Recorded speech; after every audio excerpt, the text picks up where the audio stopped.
Bon, allez, ça y est, hein, c'est la dernière partie de cette émission. Voilà, il nous reste quelques minutes pour parler et pour faire le point de la Ligue 1. C'est l'équipe en forme en cette fin de saison dans le siège de la SEC Mimosa. Eh bien, le Sporting Club de Gagnoa aligne les victoires et se dirige vers une qualification pour l'Afrique. Malgré une belle résistance, le FC San Pedro n'a pas réussi à freiner la marche triomphale des Gagnolais. Eh bien, c'est l'essentiel de cette 23e journée de Ligue 1 et ça fait également l'actu. Regardez. Le sommet de la 23e journée de la Ligue 1 entre le FC San Pedro et le Sporting Club de Gagnoa. Deux sérieux candidats à l'Afrique a tourné l'avantage des hommes du fromager 1-0 samedi au stade Robert Champrou de Marcory. La bande à Marcelin Cablan s'est reposée sur Dodo Zikaï, auteur de l'unique réalisation 80e pour récolter le gain de cette opposition âprement disputée. Un succès étriqué qui permet au Sporting Club de Gagnoa, 46 points, de poser un pas décisif vers l'Afrique avec désormais une avance de 4 points sur son poursuivant et adversaire du jour, le FC San Pedro. À l'ombre de ce duel, la SEC Mimosa s'est offert une victoire supplémentaire 2-0 aux dépens de l'USC Bassam, toujours au stade Robert Champrou. À la passe qui Aziz Stéphane a permis à Konaté Karim et Aubin Cramo de faire trembler le filet à la 73e et 80e minute. Avec 55 points au compteur et 5 matchs à jouer, les Mimos sauf cataclysme se dirigent tranquillement vers le couronnement. Au bas du tableau, le CO Korogo a perdu terrain dans la bataille pour le maintien en tombant 3-2 face au Racing Club d'Abidjan. Une défaite qui pousse le CO Korogo 14e avec 15 points, un peu plus vers la Ligue 2 à 3 journées de la fin du championnat national. Bon, on l'a entendu dans l'élément vidéo, le choc au sommet de cette 23e journée a été remporté par le Sporting Club de Gagnoa. Que vaut cette victoire, avec comme perspective évidemment cette place africaine? Oui, mais c'est l'objectif du Sporting Club de Gagnoa qui consolide sa deuxième place. Gagnoa vise l'Afrique. Les joueurs veulent passer un cap avec cette équipe du Sporting Club de Gagnoa. L'équipe est en pleine forme. 6 matchs sans défaite, 5 victoires et 1 match nul. La dernière défaite de Gagnoa remonte au match face à la SEC Mimosa, match en retard de la 21e journée. Et donc, le secret du succès actuel de l'équipe de Gagnoa, c'est l'engagement et la volonté. Les joueurs sont très solidaires dans cette formation. Et puis, sur ce que j'ai appris, les primes de victoire au Sporting Club de Gagnoa ont changé. On est passé du simple au double. Ça veut dire qu'en ce moment, Gagnoa respire un air magnifique dans ce championnat national. Et puis, il y a les hommes forts, le gardien Diarra Toumani, qui est très bon, Nda Willy, Traoré Issouf, Bagaté Salif qui a 5 buts. Oui, Gagnoa respire la forme, mais vraiment une forme de saison, de belle fin de saison. Malheureusement pour le Sporting de Gagnoa, la SEC est très loin. Mais sinon, en ce moment, Gagnoa est en pleine forme et c'est bien. Oui, Gagnoa a vraiment envie d'aller en Coupe d'Afrique et tous les moyens sont mis à disposition de l'équipe pour réaliser les résultats que l'équipe réalise en ce moment. Bon, le FC San Pedro, est-ce qu'il est à la hauteur de l'événement? À la hauteur, oui.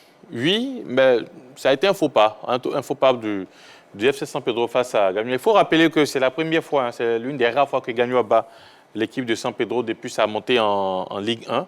C'est une équipe qui a toujours posé des problèmes à Gagnoa, que ce soit à domicile comme à l'extérieur, parce qu'il y a eu un moment où cette équipe même de San Pedro recevait aussi à Gagnoa. Donc, je mets ça sur le compte d'un faux pas, parce que l'équipe de San Pedro, quand même, a de très très bons joueurs et un très bon groupe, voilà, des anciens comme des nouveaux. On a réussi à faire, je dirais, à créer cette harmonie dans l'équipe, sans oublier même les jeunes qui sont montés. D'ailleurs, aujourd'hui, le gardien Issa, c'est lui qui met carrément sur la touche Tapeira Élysée, il vient du centre. Donc, c'est un faux pas, on peut mettre ça sur le coup d'un faux pas. La saison n'est pas encore terminée, donc cette équipe de San Pedro a toujours sa chance de finir deuxième.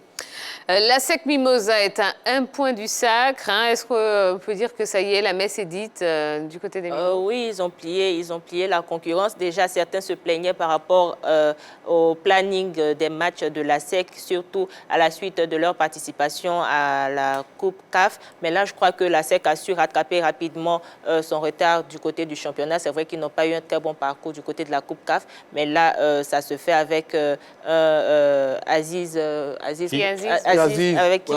Konaté Karim qui font leur beau jour du côté de la SEC Mimosa. Donc pour moi, il n'y a pas de stress à se faire. La SEC a déjà remporté le championnat. Non, mais oui, elle a raison. Hein. Le titre, c'est quasiment fait pour la SEC Mimosa. On ne voit pas comment la SEC ne sera pas championne cette saison. L'équipe a d'ailleurs 2 matchs en moins. Si on y ajoute les 3 derniers matchs de la fin de saison... Un seul point à la SEC pour être champion. Voilà, donc si on ajoute les 3 derniers matchs, la SEC a 5 matchs en moins. Donc, une victoire, un match nul, la SEC quasiment championne cette saison. Gagnoa, la SEC a 55 points. Gagnoa a 46 points. Il reste 3 journées, 9 points à prendre. Donc, oui, la SEC est intouchable. C'est vraiment le beau champion de la saison. Une saison maîtrisée à tout point de vue. 17 victoires, aucune défaite de la SEC cette saison, aucune défaite. La SEC a quasiment battu tous ses concurrents directs. Oui, les jaunes noirs ont écrasé la concurrence, même si ça n'a pas fait plaisir à beaucoup. Oui, le 28e titre dans les mains à l'équipe de la SEC Mimosa, c'est fait. La SEC sera championne. Rien ne pourra arrêter les jaunes et noirs. Ils vont retourner encore l'année prochaine en Ligue des Champions. On espère qu'ils iront très loin dans cette compétition où on les attend. Mais au plan local, au plan domestique, la SEC n'a plus d'adversaire. C'est fait. La SEC est quasiment championne de Côte d'Ivoire. Alors un mot sur Ki Aziz qui a quand même réalisé 2 passes décisives. Qu'est-ce que vous pensez de l'ascension fulgurante quand même de l'international burkinabé? Ki Aziz, depuis la FAD, était très bon. Même avant la FAD, il avait été international burkinabé. 2018. Il était en Europe. Après, il est revenu pour se relancer. Et il se relance très bien avec cette équipe de la SEC. Mais, vous savez, au niveau de la SEC, il y a eu cette tradition.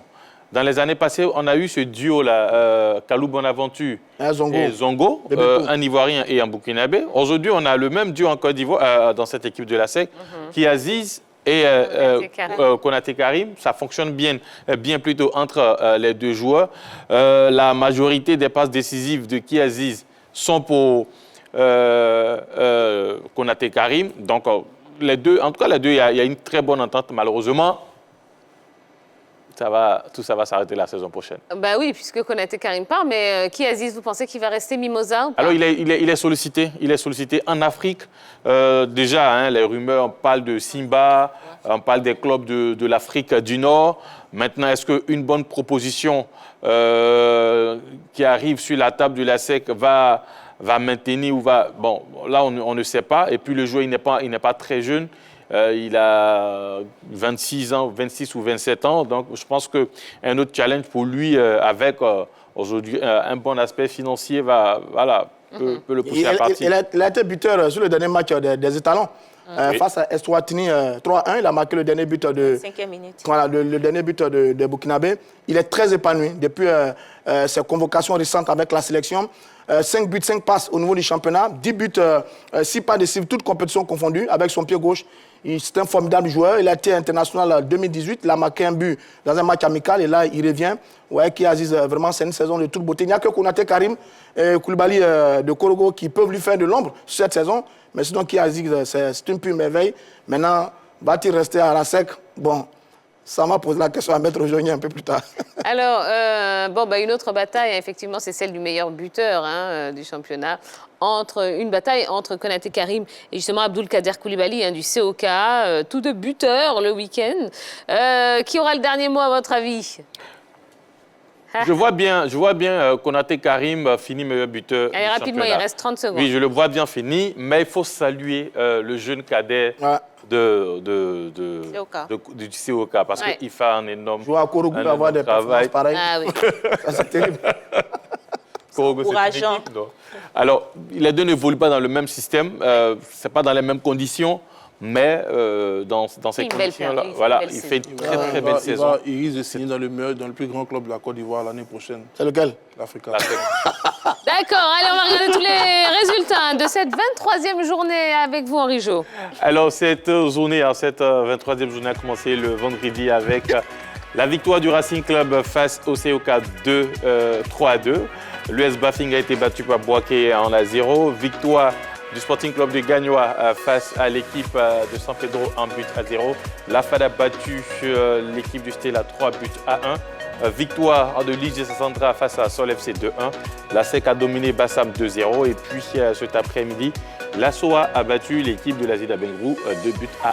D'accord. Bon, et puis un dernier résultat, avant de se quitter, puisqu'on est en direct, Ligue des Nations, il y avait France-Croatie tout à l'heure. Eh bien, la France s'est inclinée face à la Croatie, donc 1-0 pour la Croatie, avec un but de Luka Modric sur pénalty à la 5e minute. Ouais, Même penalty. Ils sont éliminés là, c'est fini. Dernier pour l'instant. Ah, Ils c'est sont, terrible. ils sont derniers. Mbappé oui, n'a oui. pas marqué. Comment? Mbappé n'a pas Ah marqué. ben non, ils sont Par pas revenus au contre, il y a une belle Ils équipe sont pas aujourd'hui revenus au avec score. quelques titulaires qui étaient là aujourd'hui. Voilà. Mbappé, Benzema, en début de match. Merci beaucoup. Oui, je sais que vous avez envie de parler encore et encore de Stéphane, mais on l'en garde un petit peu sous le coude là pour demain. Ben voilà, on espère que vous avez passé une belle soirée avec nous. C'est la fin de ce premier numéro de la semaine de la grande team. Donc, la team sera encore là pour vous accompagner demain soir. Donc, passez une excellente soirée. Et puis, on se retrouve demain à 20h30 sur la 3. Bye bye.